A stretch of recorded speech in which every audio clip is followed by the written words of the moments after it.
Did you know your business can honor God while transforming lives around the world?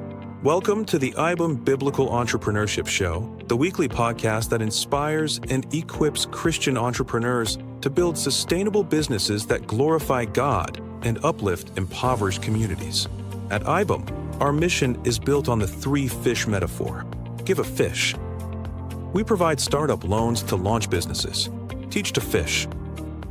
We offer entrepreneur training for lasting growth, equipped for discipleship.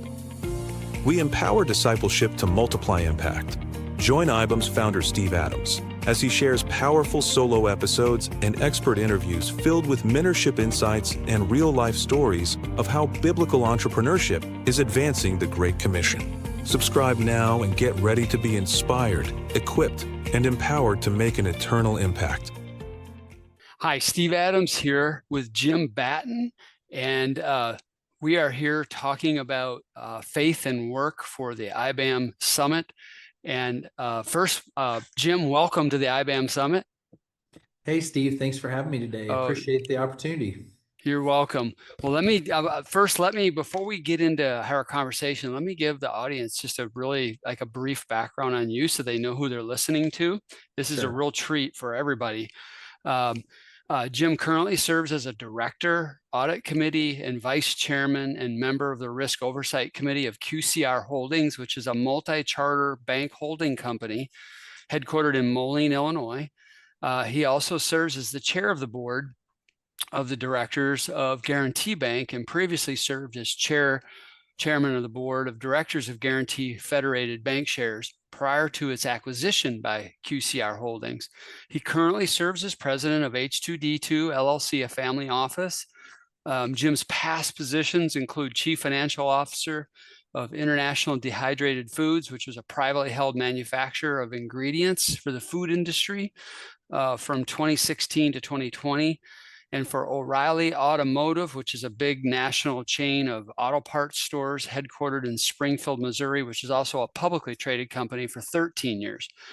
Among his numerous community roles, Batten is a member of the boards of AG Financial Solutions, Foundation Capital Resources, and previously served on the boards of the Springfield Area Chamber of Commerce. This is Springfield, Missouri. Big Brothers and Big Sisters of the Ozarks, and New Covenant Academy. His educational background includes a BS in Business Administration and Accounting from the University of Central Missouri. Jim, welcome. Thank you, sir. Yes, sir. That's an impressive background. Let's talk about family. Tell us about your family, your wife, your kids. Let's get caught up on that first. Yeah, well, I think that's great that you start with that because that's number one after my faith in my life. So I have a lovely wife, Lorna. We've been married 40 years. I got her when she was young, so she's a young lady. And we have 5 children, ages 35 down to 18, 3 sons and 2 daughters. The 3 sons are all married to great ladies, and we have 6 grandchildren, ranging from 7 years old down to 10 months. And we're expecting another one in December to get to 7. So we love family. We've been blessed with that. And our youngest daughter is actually originally from Haiti, which we could talk about that at some point. We will. We've adopted her. It's been almost 12 years ago now. And we'll come back to that.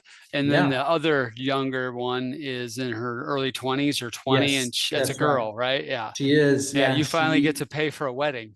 I do. Yes, I know. We'll gladly do it. Yeah. Yep. Yeah. But she's living in Boston right now, and she's working there, but she's helping plant a church there. It's kind of the reason for her move there. So most of our kids are here in Missouri except for her. Okay, so all your grandkids are local. You're able to see them. For one is in Columbia, Missouri, which is only a couple hours, so easy to do. Yeah. Yeah. Well, I'm spoiled. I live across the street from my 2 grandkids, so nice. That's good. Yeah, it's very nice. I'm sure your wife loves that. Oh yeah, and I do too. And it's an amazing thing. Nobody told me how great that would be. Jim, talk about also how did you come to know the Lord? Let's talk about that real quick. Yeah. Well, I've got a cool story there. My mom and dad they were both, in the church as kids, but then as they got older, they weren't in the church and they were married, and someone invited them to go to a revival meeting. And Mm, so they went to the revival. This was while my mom was pregnant with me. And okay. so they rededicated their life to the Lord during that revival. And so my whole life then was raised in the church. So I'm very thankful for that. So I came to the Lord, as a kid, basically, Hmm. and then had a few moments along the way, maybe where I wasn't doing so hot, Yeah.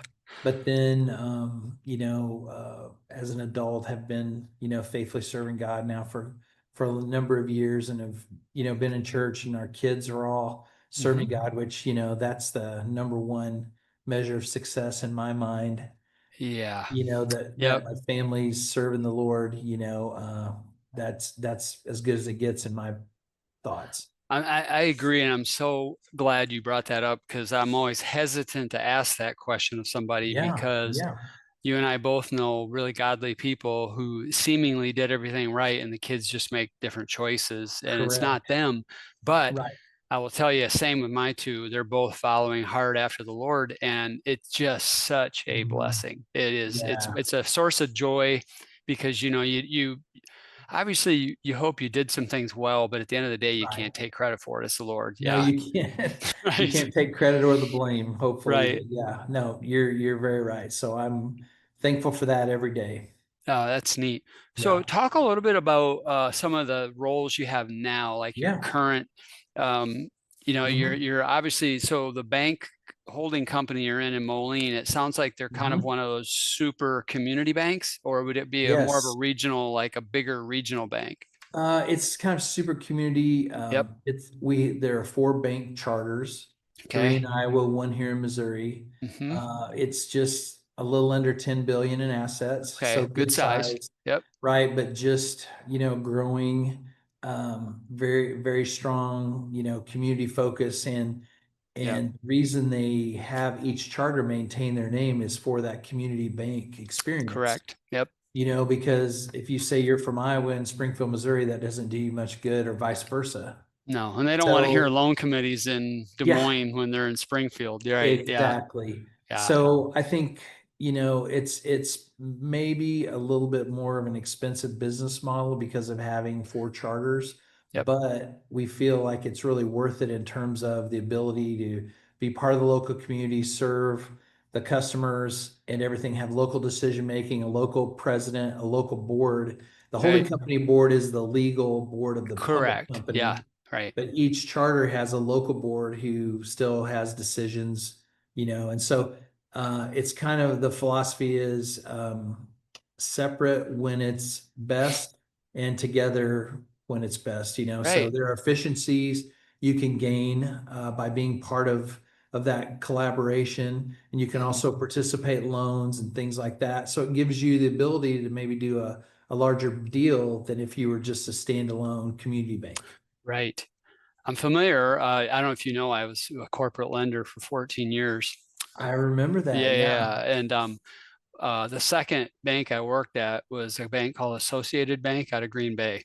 And we Okay. had 23 charters Oh, wow. around Iowa, Illinois, Wisconsin, and Wow. Minnesota. And when I was there, we acquired two banks in Minnesota, and I was the head of the internal syndication portfolio in Green Bay. So I had about $1 billion portfolio, and Nice. it was all internal participations. And Hmm. what was really interesting, when we went to Minneapolis, we bought two private banks who each Okay. had $2 million management limits, and I think we had a $50 million management limit. Yeah. And that they wore me out. We did 272 million in originations in 1 year. Yeah. They had a lot of pent-up demand, Had I a bet. lot of pent up demand. Yeah. Yeah, but it was a lot of fun. But I'm familiar with Yeah. that model. And so Yeah. was the bank you were, the guarantee bank. Guaranteed bank. Okay. Yeah. Right. Yep. Yes. So Guarantee Bank was a bank. Well, Independent. it's still a bank, independent, been around since the early 80. 1900s. Yep. And we were publicly traded, and, about one to 1.5 billion. Yep. But we're having difficulty getting to the next level. Yep. We were kind of thinly traded in the public market, so our currency Yep. for doing deals wasn't that good. And it's expensive for compliance Mhm. for that It is. size. Yeah, there's no Yes. scale. Yep. So we explored our options, looked at some mergers of equals, and ended up finding QCRH, and we're able to pick our partner, and we were Nice. really able to keep virtually all of our team members, Yep. keep a lot of our culture, everything. So the most of our customers didn't really realize anything changed. Right, So right. it Yeah, it was was on the back nice. end. Yeah. Yeah, yeah. And then since then, we've been able, to upgrade technology and some things like that where they can see benefits, but it Right. wasn't like someone comes in, hangs all new signs, cuts all the local staff, Yeah. and you just got That's branches. ugly. Yeah, Yeah, it that's is ugly. ugly. Yeah, I've Yeah. seen that So, yeah, many times. Yeah. yeah. So, so in addition, how did you get into the banking world? Was it because when you were at O'Reilly and the food ingredient company, they asked you to be on the Mhm. board, kind of a Yeah. situation? Yeah. When I was at O'Reilly, I was still the CFO there, Yep. and the Guarantee Bank board, the gentleman that was kind of the financial expert on that board, he was wanting to step down and retire. And Yep. so I knew the CEO and the CFO of the bank. So they talked to me, this was back in '06, about joining the board and, chairing the audit committee and kind Yep. of taking on that role. So that's when I joined. Okay. And so I've been on, kind of guarantee and successor board almost 20 years now. Wow. So, but as a CFO, I was very familiar with banks from the customer side. So Right. I think that Yeah. perspective helped, more Plus in your addition to public being a market financial guy. background. Yeah, Yeah. exactly. Right. Yeah. Yeah. And people, a lot of people don't realize how serious of a role that is in the Sarbanes-Oxley Yes. environment. Yeah. Yeah, you can go to jail for Yeah. sure. I mean, it's Yeah. literally your personal name on that. Yeah. Yes, you Yeah. sign the dotted line. That's Yeah. right. Wow. So these are so back before, in the 80s and 90s, what were you Hmm. doing to get Yeah. yourself in a place where a place like O'Reilly, did they go public when you were there, or did you come in after they were public? Kind of the same. Got So it. Okay. basically, I started out in public accounting at Deloitte Yep. as an auditor, and then Where? I in Where at? Kansas City. Okay. Yep. Yep, great office. Yep. I had some really good clients, but I'm from this area near Springfield, Hmm. and so a local slash regional firm here. I had some connections there, and they approached me in '86 about coming back Sure. here. And my wife is from here. I had just gotten married. When I started at Deloitte, I was single. Yeah. And Yeah. so Working got all the married, time. Yeah. working Working all the all the time. time. Yep. Yeah. Yep. So I came here in '86 doing audits, and O'Reilly was a client of our firm, but they were a Excellent. tax client. And so they started growing the business, borrowing some money, and the bank asked for first a review and Then the then an audits. audit. Yeah. Uh-huh. And I did all those. I did the very first audit on O'Reilly as the accounting firm. And Yep. so then they got ready to go public. And they called me like in December of '92 and said, "Hey, would you like to come to work for us?" I started there January of '93. We went public April of '93. So I was there Wow. for all that. But because I'd done all those original audits, I Yeah. was able to go back through the 5 years of numbers that you have to have together Yep. for your prospectus, very familiar with all that. And I knew the business. They shouldn't have hired me because I didn't know how to be a CFO, but I knew the auto parts business, and they Yeah. knew me, Right. and they knew me as a person, so they Yeah. gave me the opportunity. So To grow up in it. yeah, yeah. Yeah. So that was That's really kind of a cool. God thing that I probably even got that opportunity. So All right. He used it. So you did that for many I did it years. for about, yeah, for like 14, half 15. My last year there, I was the treasurer. I found my replacement, which that's kind of another story, but great Yeah. company. When I started, Yep. the company was 100 million in sales. And when I left, it was 2.7 billion. And today it's like 20 billion, Yeah. It just so keeps open. Yeah. yeah, yeah, That's amazing. Yeah. Cause I mean, I only understand this on a small scale because I had a pet chain myself that we yeah. grew from 1 to almost 50 units. Well, you And understand, that's pretty big scale. yeah, but it's not like that. But I know what it's like to you have to transition into how you think and how you do the Mhm. accounting and how you run Yes. regions and all of that. And Hmm. um but I didn't have the capital to go faster. And it's just been in the last 4 or 5 years that private equity is jumping into the franchisee role versus franchisor. That would have been handy Right. Oh, to it would have have. been handy. Yeah. Yeah. Yeah. Because we could have been 5 times bigger. I just never had the capital. But Sure. but Sure. anyway, so in the 90s, that's when all the babies were coming, right? Your Yes. kids, late Mhm, 80s, mhm. early 90s, mid Correct. 90s. And you got this big job. How did you do that as a Christ follower? Yeah. Well, very challenging at times, my wife, I mean, we've got to start with her. She's Yeah. just the best. Yep. She has an accounting background. She's a certified management accountant. She worked for the city utilities here in Springfield, had Okay. a good job. But after our third son, she elected to go part-time and then stay home. So Hmm. that was a big shift, which really allowed that Right. because we kind of tag teamed it together, and she kind of her what she's always said is she would try to do what she could so that I could do what I needed to do, but Good like there team. were, Good yeah, team. teamwork, Yeah. yeah, Yeah. but it was still difficult, but it's like she would bring the boys up to the office some nights and eat pizza, Yep. so I could see them before they went to bed, or I would come home, see them for a while, and then I'd stay up and work after they went to sleep. And you just kind of do what you got to do. And so I think what ended up, you've got only so big of a pie. I took kind Right. of the slice of personal time and kind of collapsed that, Yep. so I quit playing golf, quit doing things like that. Yeah. Yeah. And you can sleep later when you're You could, older. yes, sleep later. So work, spend time with the family, make sure you stay in church, Yep. but Yep. you kind of do that, and you're young, so you can just keep running hard. Yeah. You got the energy, right? Yeah.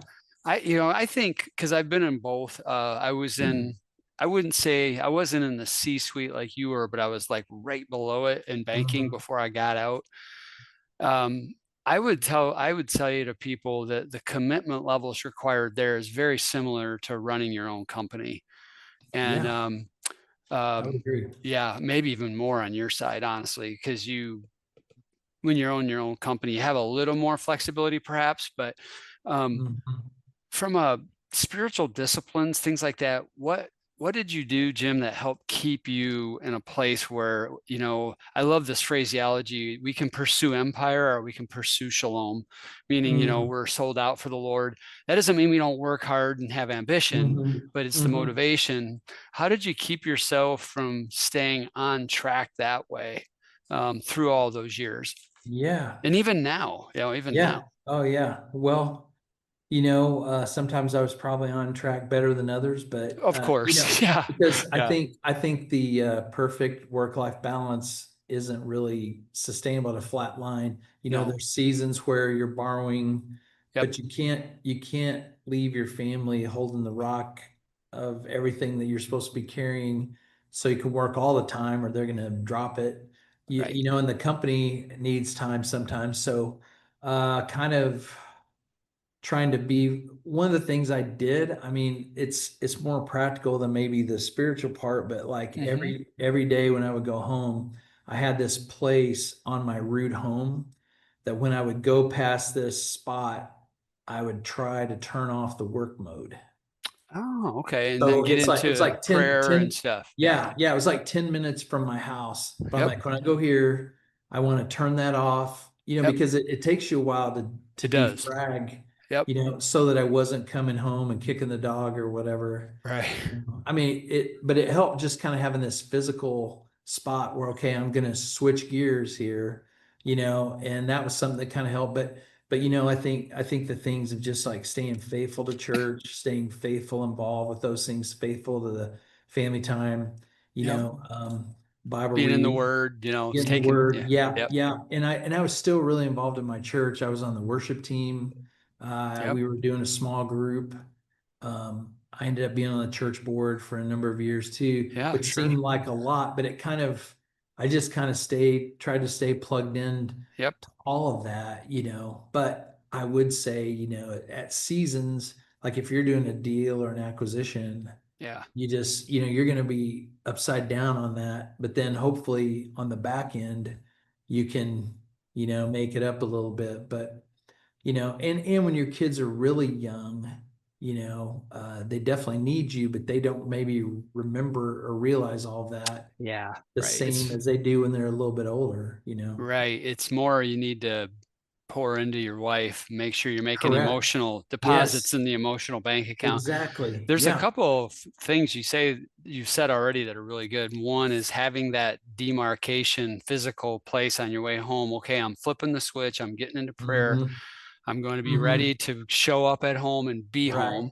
And Right. then the other thing, you stayed involved, and that's almost like a forcing function. You know what I mean? Yes. If you kind Yes. of got rid of all of that, then you could Right. have just been out of control, and you didn't Right. do that. Third one I like is this concept of who's holding the rock.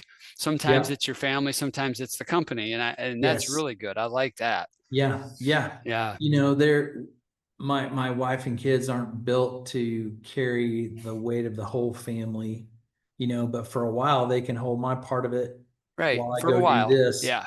But if I don't ever come back and pick it up again, that's when things break and there's damage and Yeah. things like that. And not saying we never drop the rock, but Yeah. No, we all but do. we Yeah. but we try not to, but yeah, and it's just, sometimes I look back on, I'm like, how do we do all the stuff we did? But you just kind of don't know any different. You just do it. No. Well, you're also in your 60s, and Right. you're like, it's like me. I played football in college, and I can't Yeah. even imagine tackling somebody right now. I would literally, the kicker would break me in half. Not let alone a running Mm, back. I was a safety, so totally. Oh you know, yeah. so Yeah. and I was 40 pounds heavier too. Yeah. But Exactly. anyway, it's the same thing on that. It's like we had Mhm. energy coming out of our ears in the Yeah. 90s, you and I, Yes. because we're similar Exactly. ages. And right Yep. now, I have good energy for a guy in his Sure. 60s, Oh, but me I don't too. have that. I don't have No. that tank No. anymore. No. Yeah. Exactly. Yeah. And I think the other thing, I mean, in our time, this sounds like an old guy for sure, but technology has Oh, changed so much because man. like when I started at Deloitte, everything was still paper. Same at the The bank. first Yeah. the first computer PC, Deloitte got the first PC in my office like in 1985, and no one really knew what to do with it. Yeah. Like, why do we You have that know, thing here? right, Yeah. Yeah. exactly. Yep. And then they started getting developed, and then even when I was at O'Reilly, pre-internet, Yeah. all of our SEC filings, you had to ship 3 copies to DC to get Paper. them to stamp it. Yep. Yep. And there was a Wow. courier that you could get out of here that was like the last ditch effort that, that was leaving on a Pony plane. You Express. could Yeah. get, yeah, to get that. And then email wasn't a thing. No. We had a guy in the office that pushed a mail cart around. Yeah, with the interoffice envelopes. And I don't know, With did the you have a brown off. dictation pool where you called on the Hmm. phone and Hmm. dictated stuff? Yeah. Yeah. Yeah. But so I guess that probably there was probably more busy work so you had to plow through then Right. versus now. Oh, So I know. I Yeah. think when you start like my nephew, he's a first year CPA. Yeah. I think it's harder for him than maybe my first year because I was, preparing a trial balance on paper, writing all these numbers down, where he gets a data file and he's has to be ready to rock and roll. So Right. The expectations just got ramped yeah, up because of the yeah. And productivity. so that happened all along the way as we were working, Yeah. too. Same. So anyway, Well, yeah, we've been so in constant learning curve mode yeah, technologically. Like, and yeah, that's exhausting too, it if you think is. about Yeah, it. Cause yeah, yeah. Thank you for listening to the International Business as Mission podcast, a space where we explore how to build businesses rooted in biblical principles that create global impact. But we're not just here to talk. We're taking action to spread entrepreneurship to poverty-stricken communities around the world. Our mission is to be the catalyst that empowers people to build sustainable livelihoods and break the cycle of poverty. We follow the 3 fish principle. 1, give a fish, providing startup loans to empower entrepreneurs. 2, teach to fish, offering entrepreneurial training for sustainable business practices. And 3, equip for disciple making, building a community that supports spiritual growth alongside business success. This is life-changing work, but we can't do it alone. We need passionate impact partners like you to join us on this mission by becoming a donor. Your generous gift will directly fund the establishment of new businesses that provide dignified work and hope. Just imagine your donation could help a single mother in rural Africa start a small farming venture that allows her to feed her children and send them to school, or a young man in Southeast Asia to launch a small business. Breaking the chains of generational poverty. This is the power of entrepreneurship as a force for good. Will you join us in unleashing it? Go to ibam.org now to start impacting lives through the transformative power of business as mission. Together we can create a world of flourishing.